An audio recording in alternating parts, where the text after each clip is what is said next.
Salam, əziz və hörmətli televiziya tamaşaçıları. Din və Cəmiyyət verilişinin Ramazan ayında növbəti buraxılışını izləyirsiniz. Bugünkü proqramımızda yaxşılıq etmək və yaxud ehsan etmək kimi maraqlı bir mövzunu müzakirə edəcəyik. Məlum olduğu kimi yaxşılıq etmək, ehsan etmək, infaq etmək kimi əxlaqi dəyərlər İslam dinində təkid olunan məsələlərdən biridir. Əlbəttə, bu haqda daha ətraflı müzakirələri biraz sonra davam etdirəcəyik. İndi isə sizi Quran ayələri rubrikasını izləməyə və dinləməyə dəvət edirəm.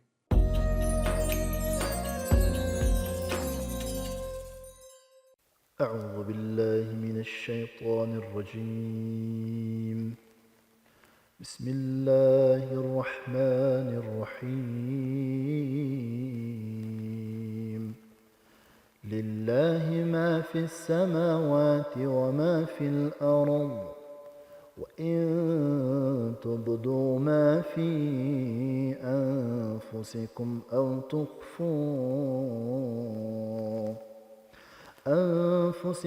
أو تخفوه يحاسبكم به الله فيغفر لمن يشاء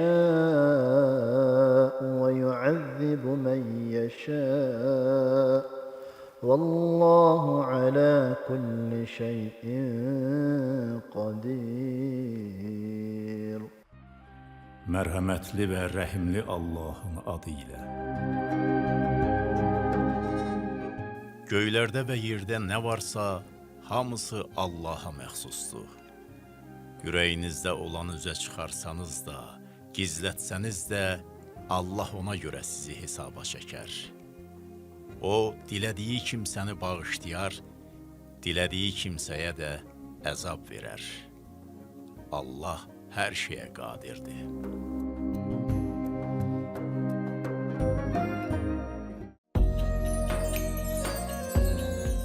Əziz tamaşaçılar, verilişimizin bugünkü qonağı Xanım Fatimə Zəhra məscidinin imam mavini, Azərbaycan İlahiyyat İnstitutunun məzunu Fərid Qasımzadədir. Xoş gördük Fərid bəy, salamlayırıq sizi.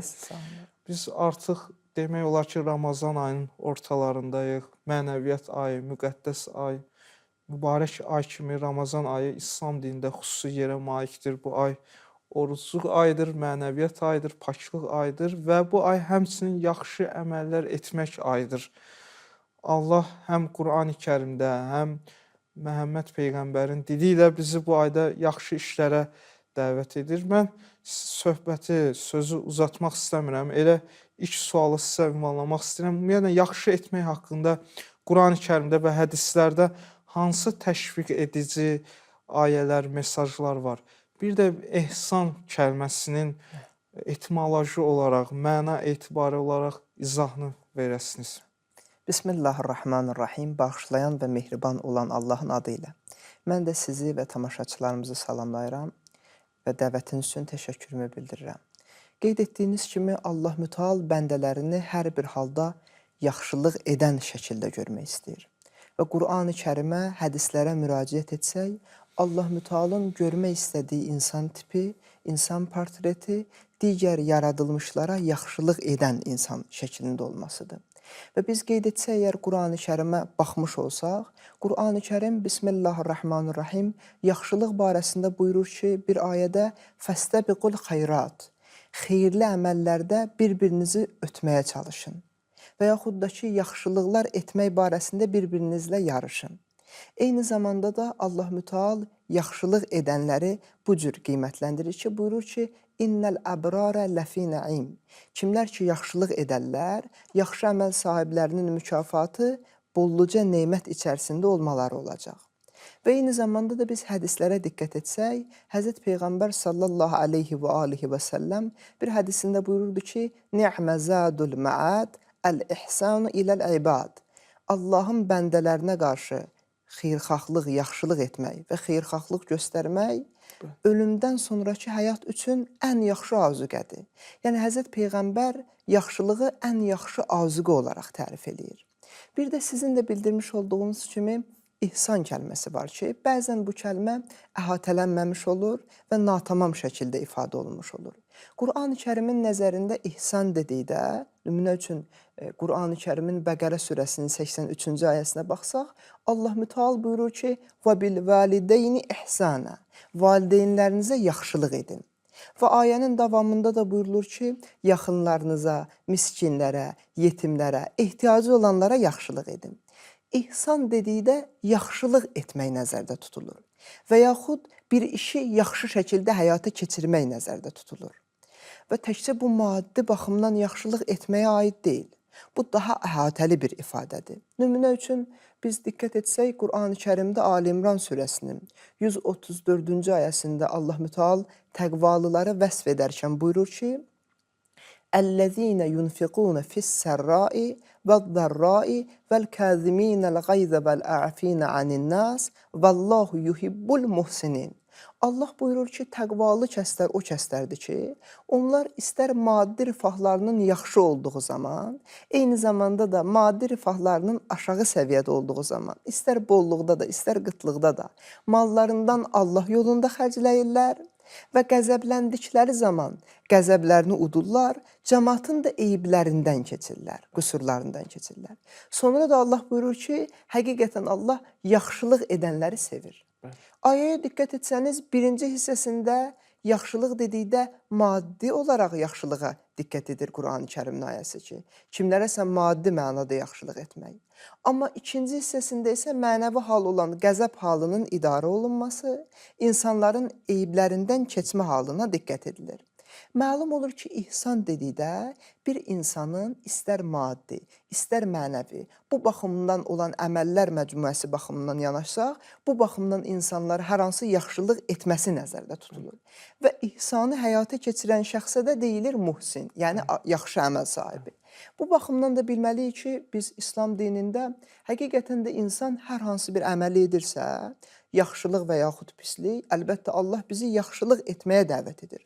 Amma hansısa insan hər hansı əməli edirsə, birinci elə özü üçün edir. Biz diqqət etsək, Həzrət Əli əleyhissalam ömrünün bir vaxtında, günlərin birində ətrafındakılara buyurdu ki, mən bu dünyada nə bir nəfərə yaxşılıq etmədim, nə də bir nəfərə pislik etmədim. Ətrafdakılar dedilər ki, ey imam, siz xeyir mücəssiməsisiniz, biz bilirik ki, siz kiməsə pislik etməzsiniz. Bəs axı bu qədər insanlara xidmət etmisiniz, yaxşılıq etmisiniz.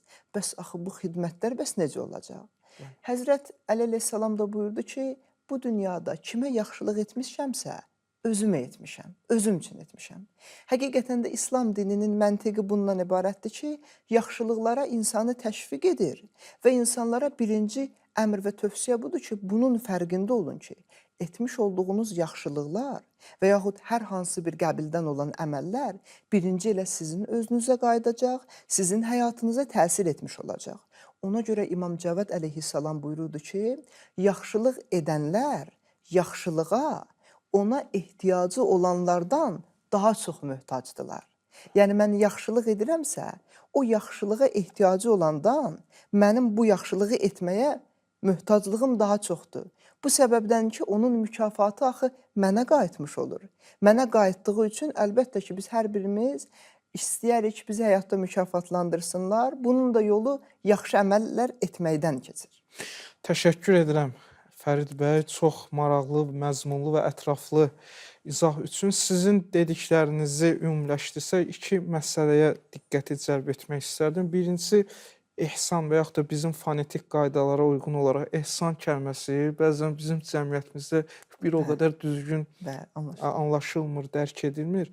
Bəzən bir çox insanlar ehsan deyəndə yalnız onu hansısa bir məclislərdə, tədbirlərdə qida və yaxud hansısa bir yemək təqdim etmək kimi anlayır, başa düşür. Amma əslində sizin də Quran ayələrindən, həmçinin hədislərdən gətirdiyiniz dəlil və sübutlardan aydın olur ki, ehsan və yaxud da ihsan geniş bir məfhumdur və çox vektorlu, çox şaxəli bir yaxşılıq etmək sahəsidir. Düzdür, yaxşılıq etmək gözəldir, yaxşılıq etmək təkid olunmuş əməllərdən biridir. burada bir sual çıxır. Yaxşılıq etmək, ehsan etmək və yaxud da infaq etmək, bunlar termin olaraq Qurani-Kərimdə keçir. Onun ədəbləri də var, qaydaları da var, bir ölçüsü də var. Bax, bu nə cür tənzimlənir? İslam dini bu barədə bizə hansı tövsiyələri verir? Çox gözəl bir nüansa toxundunuz. Əvvəlcə bilməliyik ki, İslam dinində yaxşılıq dedikdə bir şəxsin Allahın razılığı üçün həyata keçirdiyi əmələ deyilir yaxşılıq. Çünki biz bilirik ki, Allah Müteal Qur'an-ı Kərimdə buyurur ki, İnnəmə yətəqəbbəlullah minəl muttaqin. Allah yalnız təqvalılardan qəbul edər. Təqvalı olmaqda, yəni hər hansı bir əməli, yaxşılıq edirəmsə, onu Allahın razılığı üçün etməyimdir. Birinci ədəb və şərt bundan ibarətdir ki, mən kiməsə yaxşılıq edəndə bunu minnət və yaxud hər hansı bir təmənna xarakterli deyil, sırf Allahın razılığı üçün etmiş olum. Çünki İmam Zeynul Abidin əleyhissalam da buyurur ki, Lə əmələ illə biniyyə. Heç bir əməl niyyətsiz olmaz. Niyyətimi düzgün şəkildə seçməliyəm. İkinci məsələ ondan ibarətdir ki, yaxşılıq edərkən bunu göstəriş xarakterli etmək olmaz. Əlbəttə, bəzi hallarda əgər bu təşviqat xarakterlidirsə, digər insanları da ümumi şəkildə edilən bu yaxşılığa dəvət etməkdirsə, o baxımdan olar. Amma Qur'an ki deyir, sədəqələriniz belə çalışın ki, gizlində verəsiniz, bu daha yaxşıdır. Əgər təşviqat xarakterli deyilsə, insanın özünü təkəbbür halından və yaxud riya halından qoruması üçün də bu yaxşılığı gizlində etməsi, gizlində həyata keçirməsi daha yaxşıdır. Və bundan da əlavə olaraq biz qeyd etdiyimiz kimi yaxşılığın ədəblərindən də biri budur ki, yaxşılığa ehtiyacı olan insanları təsbit etməyə çalışaq. Əlbəttə, bu bir qədər çətin bir mövzudur, amma mümkündür. Əgər diqqətlə yanaşsaq, yəni ehtiyac meyarına görə də davranmağı bacaraq. Və bilməliyik ki, Həzrət Peyğəmbər də ona görə bu barədə buyururdu ki, Əl-xayru kəsir və fəiluhu qalil. Xeyir çoxdur, əməl edəni isə azdır. Əlbəttə, ihsan kəlməsinin də bayaq dedik, ikinci mənası buydu ki, bir işi yaxşı şəkildə həyata keçirmək. Bir işi yaxşı şəkildə həyata keçirmək çox çətin bir məfhumdur, bizə asan gəlməsin. Və sizin də qeyd etdiyiniz kimi, Allah Müteal da istəyir ki, yaxşılığın ədəbi norması olsun. Ona görə Həzrət Əli əleyhissalam buyururdu ki, bəzən ola bilər ki, sən bir insana yaxşılıq edəsən, o sənin yaxşılığının müqabilində sənə bir təşəkkür də etməsin. Deyirdi ki, imam səni bu həvəsdən salmasın. Sənin bu yaxşılığını qiymətləndirəcək və sənə təşəkkür edəcək kəs o şəxs olacaq ki, yəni Allah olacaq ki, o sənin yaxşılığından heç bir fayda görməyib. Yəni kiməsə yaxşılıq edəcəksən, ola bilər ki, düşünəsən ki, onun ehtiyacı vardı. Mən yaxşılıq etdim, amma o heç mənə bir təşəkkür də etmədi. Sən niyyətini Allahın razılığı üçün et. Bil ki, sənin əməlini qiymətləndirəcək. Sənə təşəkkür edəcək də elə Allah olacaq. Bəli, çox doğru Fərid bəy, çox maraqlı məsələləri qeyd edirsiniz. Ümumiyyətlə, bəli, yaxşılıq yaxşı olar ki, gizlin şəkildə həyata keçirsin. Hətta bizim zərb məsələlərimizdə də var ki, sağ əlin verdiyini sol əl bilməsin. Lakin Qurani-Kərimin bəzi yerlərində də var ki, iman gətirənlərdən bəziləri var ki, həm gecə, həm axşam, həm gizlində, həm açıq-aşkar sədəqə verərlər və yaxud da bayaq qeyd etdiyimiz ki, infaq kəlməsi var. Yəni, hər hansı bir maldan, maddiyyatdan ehtiyacı olanlara təqdim etmək kimi izah olunur. Digər bir məsələ də var. Bəzən müəyyən bir insanlara yaxşılıq edilir və onlarda sanki bir süslük yaranır və o ehtiyacı olan insan artıq gözləyir ki, kimlərsə ona yaxşılıq etsin və özü cəhd etmir. Hətta məşhur İsa Peyğəmbərdən belə bir rəvayət də nəql olunur ki, bir gün bir nəfər görür ki, balığı tutur, ehtiyacı olana verir və İsa Peyğəmbər gəlir, yaxınlaşır ki, balığı vermə, balıq tutmağı ona öyrətmək lazımdır. Düzdür, lazım olanda kömək etmək lazımdır, yardım etmək lazımdır, amma o balıq tutmağı, o maddi ehtiyaclarını ödəməyi də, həmin o şəraiti də yaratmaq lazımdır. Bu məsələ haqqında sizin fikirləriniz maraqlı olardı. Çox mühüm nöqtəyə toxundunuz. Allah Müteal yaxşılıqlar etmək barəsində bizə tövsiyələr verərkən, yaxşılığı eyni zamanda bir tərbiyələndirmə üsulu olaraq qiymətləndirir. Yəni biz yaxşılıq dedikdə, əgər bir cəmiyyətdə insanlar bir-birinin halına yansalar, narahat olsalar, bir-birlərinin sıxıntılarını aradan qaldırmaq üçün bir-birlərinə yaxşılıq etsələr, bu Allahın istədiyi əməldir. Lakin sizin də qeyd etdiyiniz kimi, bəzən ola bilir ki, bəzi insanlar sadəcə gözləmə mövqeyində olurlar ki, daim onlara yaxşılıq edəcəklər və onlar bu yaxşılıqlardan istifadə etmiş olacaqlar.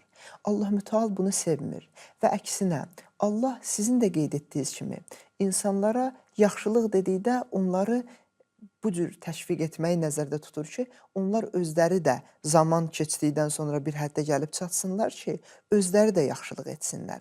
Amma bəzi insanlarda süstlüyün yaranmasına səbəb olan amillər bundan ibarətdir ki, bəzi insanlara edilən yaxşılıqlar onları sanki tənbəlləşdirmiş olur.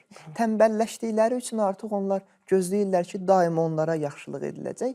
Allah bunu əsla sevmir və yaxşılıqlar barəsində də biz bilməliyik ki, bəli, İslam dininin məntiqi bundan ibarətdir ki, bugün bir adam kimdənsə ehtiyacı olduğu təqdirdə bir şey istəyirsə, qarşı tərəf buna sahib olsa da onun istədiyi şeyə vermirsə, zaman, dövran biraz dəyişdikdən sonra qarşı tərəfin vəziyyəti pisləşmiş olsa, həmin ona kömək etməyən insan ondan istəmiş olsa, bizim dinimizin məntiqi budur ki, o halda sən onun kimi davranma, sən ona kömək etmiş ol. Amma dinimiz digər tərəfdən də demir ki, siz mütəmadi olaraq bir nəfərə yaxşılıq etdikcə artıq görürsünüz ki, o nankorluq həddinə gəlib çatıb və yaxud tənbəllik həddinə gəlib çatıb. Siz artıq sanki bu əməlinizlə ona yaxşılıq etmiş olmursunuz. İşin batini tərəfindən yanaşsaq, artıq daha da onu siz də süsləşdirmiş olursunuz, tənbəlləşdirmiş olursunuz. Belə olan halda onunla danışmaq lazımdır və bildirmək lazımdır ki, bu hal səni yaxşı yerə aparmır. Dostoyevskinin bir sözü var, bir əsərində bildirirdi ki, sənə qarşı yaxşı davranmayanlara belə yaxşı davran. İfadə də bundan ibarət idi ki, deyirdi ki, mərhəmətinizlə əzin onun necə sarsıldığını görəcəksiniz. Həqiqətən də bəli, əgər qarşı tərəf yaxşılığı dəyərləndirə bilən insandırsa, sizin mərhəmətiniz də onun üçün bir məna ehtiva etmiş olacaq.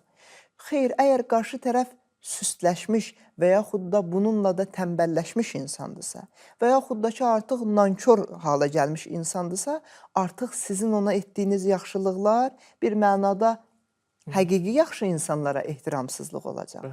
Həm də onun özünə də ziyan etmiş olacaqsınız.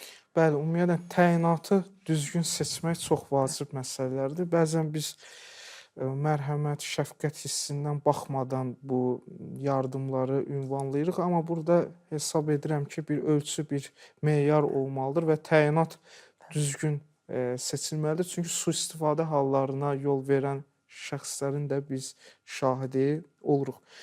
Fərid bəy, biz artıq Ramazan ayının demək olar ki, yarısını başa vurmuşuq bu mənəviyyat, paklıq ayı, müqəddəs ayın. Digər səciyyəvi xüsusiyyətlərindən biri də odur ki, bu ayda edilən əməllər 2 qat, 10 qat daha üstün hesab olunur. Bu mərhəmət, bu Ramazan ayının bəlkə fəzilətlərindən, mərhəmətindən olan bir xüsusiyyətlərdir və o cümlədən elə yaxşılıq etmək də bu ayda daha yüksək qiymətləndirir. İstərdim bu haqda da biraz tamaşaçılarımıza məlumat verərdiniz. Allah Mütəal Qur'an-ı Kərimdə diqqət etsəniz, Ramazan ayı barəsində buyurur ki, Ya əyyuhəl-ləzīnə əmənu, kutibə aleykumus-siyam, kəmə kutibə aləl-ləzīnə min qablikum, ləalləkum təttəqun. Allah buyurur ki, iman gətirənlər, sizdən əvvəlkilərə oruc vacib edildiyi kimi sizin üçün də oruc vacib edildi ki, bunun sayəsində siz təqvalı olasınız. Bu ayənin birinci elə mənası ondan ibarətdir ki, Allah Mütəal Ramazan ayında bizim özümüzün də özümüzə yaxşılıq etməyimizi istəyir. Bunun üçün də bizim üçün orucu vacib buyurur ki, təqvamızı möhkəmləndirmiş olaq. Sizin də qeyd etdiyiniz kimi, mübarək Ramazan ayının feyz və bərəkəti, üstünlüyü digər aylardan daha çoxdur. Həzrət Peyğəmbər sallallahu aleyhi və alihi və səlləm bir hədisində buyururdu ki, Ramazan ayının hörmətini saxlayın, məbadə ona digər aylar kimi adi şəkildə yanaşmayın, çünki bu ayda mükafatların əvəzi 2 qat verilir. Allah bəndələrini bağışlayır və bəndələrinin məqamlarını daha da ucaldır. Eyni zamanda da Həzrət Peyğəmbər qeyd edirdi ki, əgər edə bilsəniz, bu ayda kiçik və böyük olmasından asılı olmayaraq davamlı şəkildə yaxşı əməllər edin. Hətta Həzrətin bu kontekstdə buyurduğu insanlara tövsiyələrindən də biri buydu ki, edə bilsəniz sədəqə verin, bu kimi əməllər edin. Hətta edə bilsəniz oruc tutanlara iftar verin. Səhabələrdən biri dedi ki, ya Peyğəmbər, axı bizdə bəzilərinin imkanı olmur ki, onlar iftar vermiş olsunlar. Maddi baxımdan rifah səviyyələri aşağı halda olur. Həzrət Peyğəmbər buyurdu ki, eybi yoxdur. Edə bilsəniz heç olmasa bir xurma miqdarında iftar verin.